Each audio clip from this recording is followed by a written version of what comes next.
So more and more information is coming out from Ireland at the moment regarding that little girl. And unfortunately, I legally can't say what it is.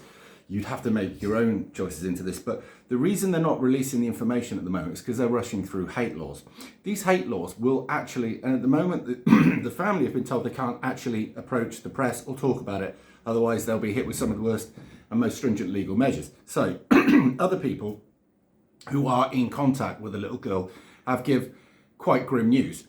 That's as far as I can go legally. It's amazing. Now, imagine this. There's politicians at the moment over in Ireland that are trying to push through these hate speech laws that said an impact statement from a member of family from a woman who was pretty much beheaded would go down as a hate crime, and they prosecute that person who simply gave evidence to the fullest of the law. Now, that's amazing. But bear in mind, there are at the moment over there politicians who are calling for and basically said that the people who are out there protesting against what's happening at the moment, which is a massive influx of people coming over that are getting incredibly aggressive and murderous, rapey, and all the other bits and bobs towards the population that they need protected. It's common sense. But the media is swinging this and saying they're all hate speech and they're all like far-right racist bigots. They're not. They're just normal working class people.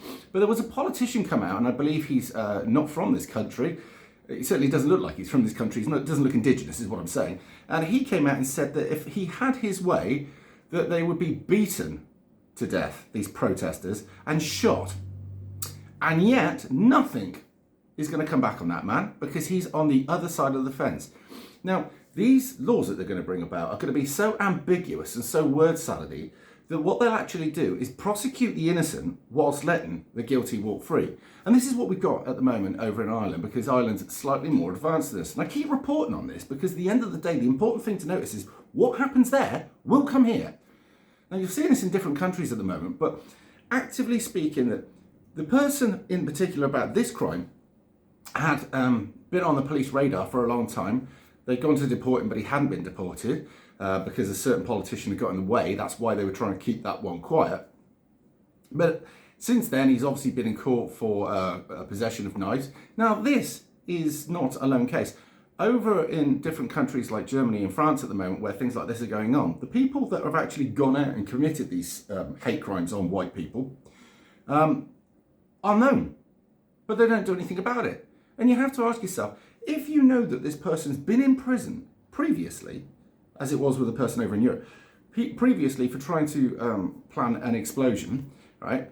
Why is it when he finished his sentence, do you let him back into the public, a public which he detests and hates and is opposed in every level against? Why would you let him out? Why wouldn't you deport that person? Because at the end of the day, when you bring people in, right, you bring them in because they say they're scared for their lives, that they're running from war or whatever. But this person is bringing the war to that country and is obviously not scared. So why is it you continually host these people, which you know are a danger to your public, when really what you should be doing is deporting them at the earliest opportunity? And that's the question, isn't it?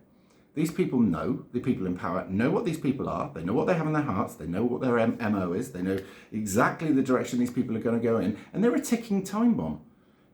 So they don't remove them. They've got a fair share. They know what these people are going to do, and yet there they are. You have to say that these people aren't acting in our interest, and if they're not acting in our interest, why aren't they acting in our interest? And if they can't answer that, then they're not fit for purpose. But that's where we are. Anyway, lots more content to come out. I've got a live stream at midday with Danny Roscoe, so if you can get the chance, watch that, or you can watch it later on by rewinding it back and playing it. Other than that, we've got a live stream today with David Vance, and that should be interesting. And there's lots more content to come. So, I'll see you in a bit.